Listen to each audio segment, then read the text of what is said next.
Nabipur police સ્ટેશનના PI mister Parmar તથા તેમનો જમાદાર અને પોલીસ કોન્સ્ટેબલ સ્ટાફ એ કવિઠા ગામના કીર્તનભાઈ વસાવા ને પોલીસ સ્ટેશનમાં બોલાવ્યો હતો ને અનેક પ્રકારનો એના પર ત્રાસ ગુજાર્યો, ધમકીઓ આપી.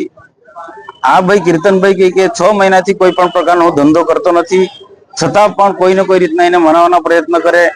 અને એટલું જ નહીં કે એની જે દીકરી છે, જવાન દીકરી, એને 2-3 દિવસ પહેલા રાત્રે બોલાવી હતી 2 વાગે વગર પોલીસ કોન્સ્ટેબલ વગર, ને એને પણ રાત્રે ટોર્ચરિંગ કર્યું, અનેક પ્રકારના એને ધમકી આપી અને એવા શબ્દો બોલ્યા કે મારાથી કહી ના શકાય એવા પ્રકારના એ છોકરીને એ ટોર્ચરિંગ કર્યું. આ પીઆઈ પરમારે, આ પીઆઈ પરમાર 1 મહિના પહેલા નવીપુર પોલીસ સ્ટેશનમાં આવતું ગામ આપણે નિકોરા ગામે અમારા જિલ્લા પંચાયતના સભ્ય, ભારતીય જનતા પાર્ટીના જિલ્લા પંચાયતના સભ્ય ભાવનાબેનના ઘરે એમના નાની બેનનું લગ્ન હતું, છતાં પણ એ લગ્નના 3 દિવસ બાકી હતા અને ઘરમાં ઘૂસી ગયો, બધું સામાન રફે તફે કરી નાખ્યું, તો કશું કઈ મળ્યો ના.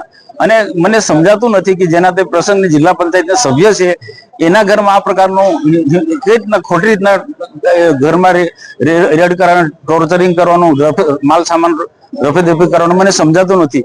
નંગારેશ્વર ગામના સરપંચ તે પણ બેન છે, તે પણ આદિવાસી છે, તે ઘરમાં સરપંચના ઘરમાં પણ ઘૂસી ગયો. આ તમે મારે વિચાર કરવા જેવો પ્રશ્ન કે સરપંચોના ઘરમાં આ પ્રકારનું કૃત્ય કરે તો સામાન્ય માણસને આ લોકો કેટલું હેરાન કરતા હશે. આ ભરૂચ જિલ્લાની અંદર 2 પોલીસ સ્ટેશન એવા છે, એક રાજપાડી પોલીસ સ્ટેશન અને બીજું નવીપુર પોલીસ સ્ટેશન.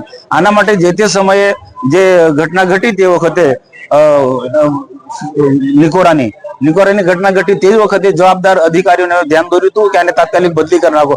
ખરેખર જો બદલી કરવામાં આવ્યો હોત તે વખતે તો અમારા કીર્તનભાઈને આ પ્રકારની સુસાઇડ કરવાનો સમય ના આવ્યો હોત. પણ પોલીસના ત્રાસ ને જુલમના કારણે અને ખાસ કરીને પીઆઈ નો એટલું ખરાબ વર્તન છે કે ગમે તેમ કરીને ગમે તેને નાના મોટા કેસોની અંદર ધમકાવાના, પૈસા કાઢવાના.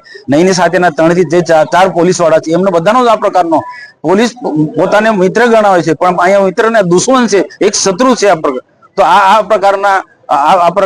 પ્રકારના પીઆઈ અને એના જે અધિકારી જે છે એમની સાથે કે બીજા કોન્સ્ટેબલો છે એમની સામે કાનૂની પગલાં લેવા જોઈએ. અને આ વિસ્તારના જનતાની પણ એ જ માંગણી છે કે આને તાત્કાલિક જ અહીંયાથી હટાવી લેવો જોઈએ અને સસ્પેન્ડ કરી દેવું જોઈએ અથવા તો ડિસમિસ કરવું જોઈએ. અમે આ માટે આ પરિવાર સાથે છે, પરિવાર જે દુઃખી છે એ દુઃખી પરિવારને અમે સાંત્વના આપવા માટે પણ અહીંયા આવ્યા છે.